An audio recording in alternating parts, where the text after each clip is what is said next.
Hi and welcome to Theory and Practice of Group Work once again for week 7.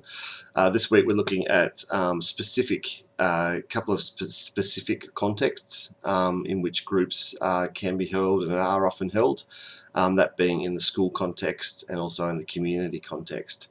The reason we pick that, obviously there could be lots of different contexts that groups can be held, but these particular two are important in that schools, firstly, is a space that a lot of young people, or just about every young person, are required to attend in their early years, and also so you've kind of got a captive audience there.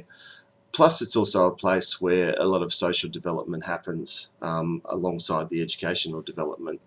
And as young people, because they're connecting with each other in those contexts, away from the family unit that they used to, have to come to terms with all those kind of developmental stages and challenges that happen from connecting with other people. And so it's a great place to be able to run different kinds of groups. And as the book points out, you can run multiple types of groups in that kind of setting. And then community is a place where obviously people are both connecting with each other, but also a place where people can be significantly isolated from others within their community settings.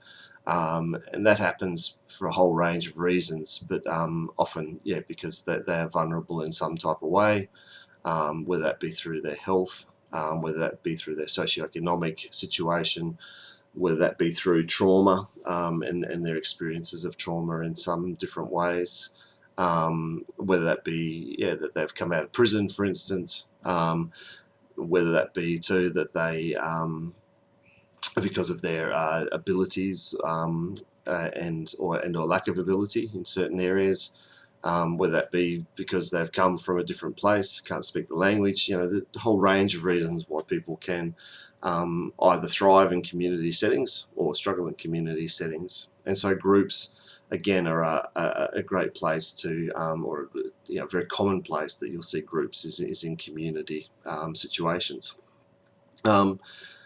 And so I guess thinking, and what if you just spend a little bit of time in your own mind just brainstorming the amount of different groups that you can think of that occur in school settings that you know of, and also in community settings that you know of. And we'll brainstorm this when we start the workshop tomorrow, and just sort of see what we can come up with, because when you start just touching the surface, you can come up with a lot of different things, and probably have experienced a lot of different groups in both those settings in your own experience. And I guess when we start to think about those groups in those settings, it's good to be able to think in terms of the sound proposal as a way of checking in whether these groups meet a purpose and are relevant to the context that we're talking about, the specific context. And as one of the slides points out, if you refer to chapter 5 of our textbook, it gives a few really good headings to check in, again, whether programs are highly accountable and to being effective within the settings that they're trying to work within. And some of those headings around a sound proposal are that they have clear goals, purposes, and rationale, as you would be doing. That's some of the headings in your own group proposal. But we check, and what we're going to do is check through a number of resources that I've put up there as examples of community and school-based group programs, which generally are fairly effective. But to check in what their goals are, what their purposes are, and what their rationale are, and just see if those things are clear and concise and easy to access and easy to understand. And I think that's an important part of an effective group within a specific context, that they need to be easy to understand. People need to know why they exist. So those first three things of clear goals, purposes and rationale are things that anyone who's joining in with the group can fairly easily answer fairly quickly what those things are, or find them out. And another great question in terms of thinking about evaluation too is why this group is beneficial, and to back that up with best practice research in the field. And you'll find again some of these areas actually have quite significant research and evidence bases that are attached to them. And so it's not just someone making something up saying, well, this is great. And you do have group-based things I've seen in community settings particularly, which do seem to be slightly made up and just that they seem to be good at the time. But the ones that last and the ones that are sustainable and have the best names are ones that generally have best practice, and backed up that best practice by significant evidence and research within that specific field. Also, are they developmentally appropriate? We'll sort of have a bit of a look in class, and you can look at the slides online too, around Erikson's and also Piaget's theories, which are just a couple of theories about developmental stages for young people, and we've got a whole subject on it as part of our degree as well. But again, very important to consider who's your audience and where are they in their own developmental stages, and aim that program particularly at their development, particularly in the school context when they're younger people, generally that you're working with, but even in the community context, and try and work out where people are at in their own development. That can be social development, as well as things like I said before, language barriers, etc., etc. To consider those things as well when putting together a group. Then that you can actually articulate rationale and highlight benefits to all involved. And consider the larger group that you might, so you might be talking about, I'm working with children, but in a school context there's the teaching staff that you generally need to be able to articulate to. There's obviously the leadership team, which are very, very important. There's the wellbeing team in a lot of schools. Parents, enormously important to get parents on side with anything that you want to do in the school context. And then of course the children and the young people themselves. Similarly in a community context, it's the group, it might be the group that you're working with, but there might be others involved, in terms of a community centre or a community setting where you're running the event, or a church setting maybe. So you got the leadership of those people. Does it fit within their mission and vision and those kind of things as well? If you're working with groups of people, for instance, who may be coming out of jail, then you've also got parole officers, other support organisations that might work with people in that sort of situation, refugee associations, in that context as well. So yeah. Can you articulate the rationale and highlights the benefits to all those people, all the people who are invested within what this group is trying to address? And then of course there's the legal, ethical sort of side of things, gaining consent, providing the detailed information to the stakeholders that you might need, maybe having information sessions, that kind of thing, if that's needed.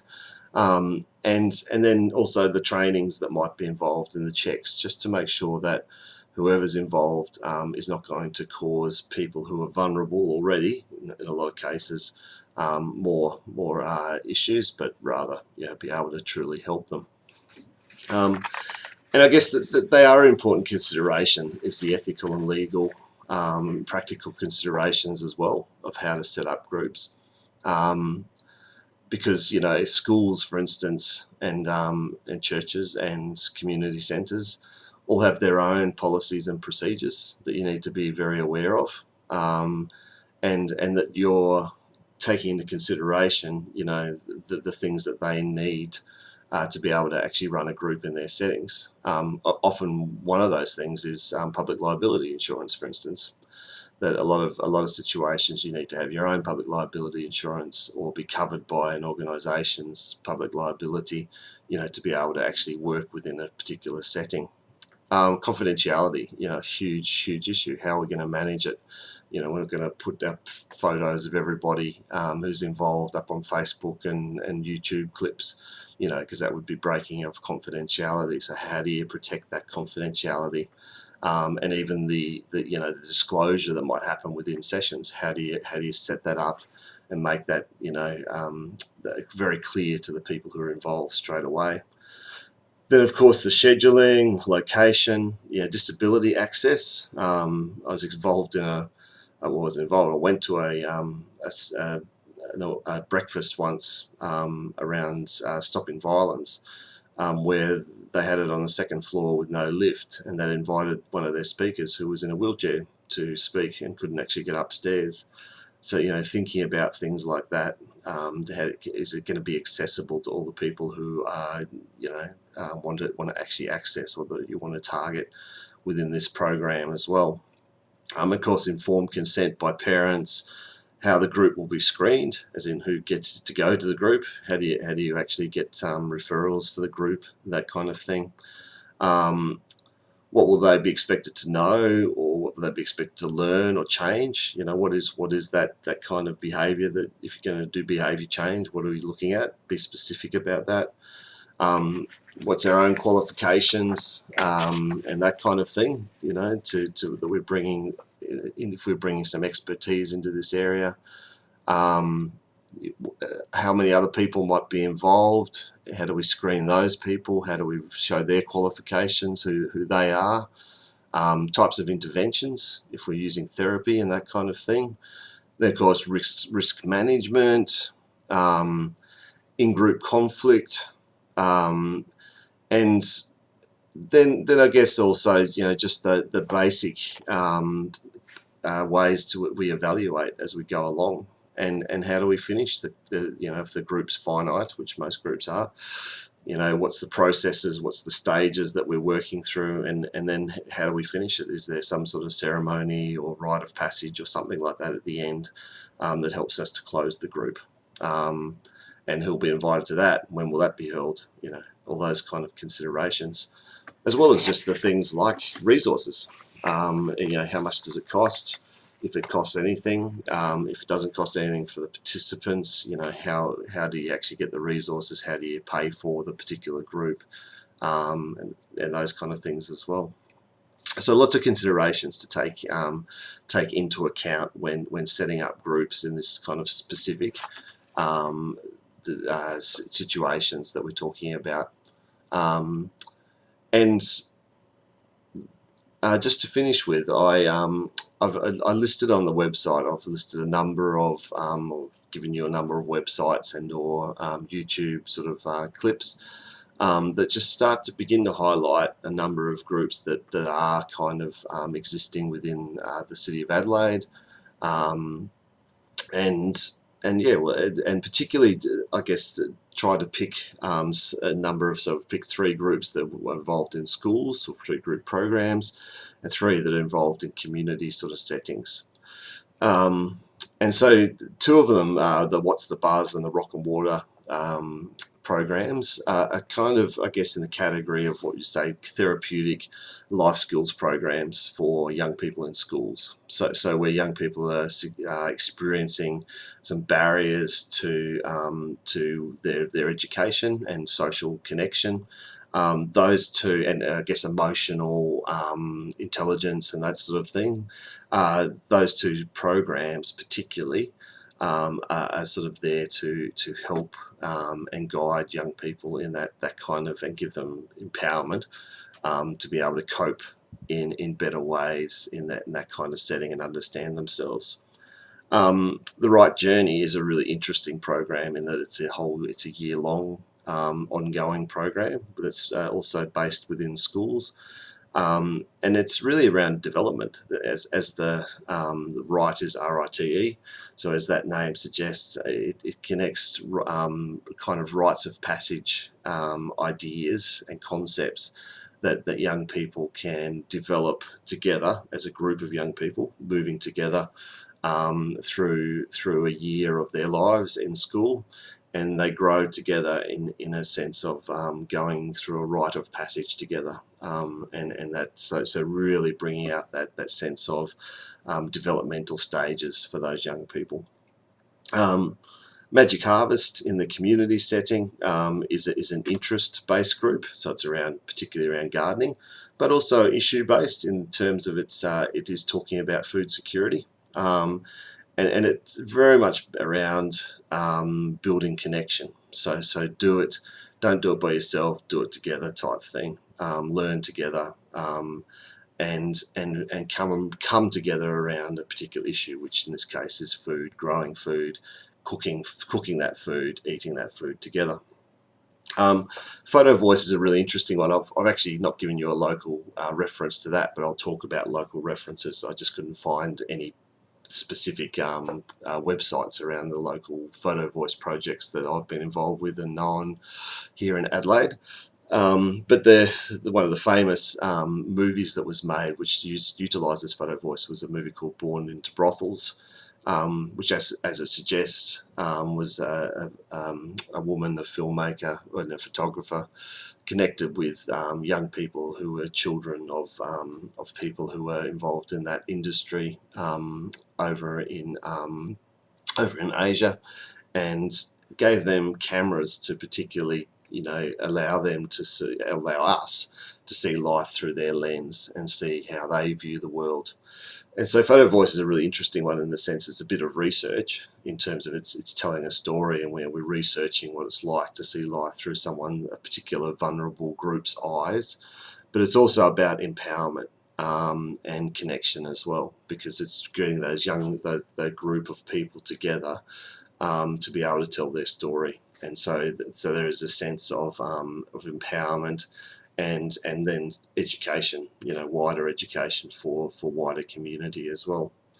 And Seeds of Affinity is the last group I had there, which is a really fascinating group that I've connected with a few times. Again, a group around empowerment for a very particularly vulnerable group of people. So women who've either in the prison system or have just been released from the prison system, and again connecting them around doing some common life skills things together. So they make a little social enterprise around making soaps and oils and such things to sell, but again with the view of connection, empowerment, encouragement for each other. And so there's some examples, and we're going to have a greater look at those within class tomorrow, and yeah, kind of, I guess, ask even the questions at the beginning around the sound proposal, and put our lens on through that to check out these particular programs and get a sense for what they do offer, and sense, I guess, of good practice of these groups within those specific contexts. So look forward to seeing you tomorrow, and exploring that together.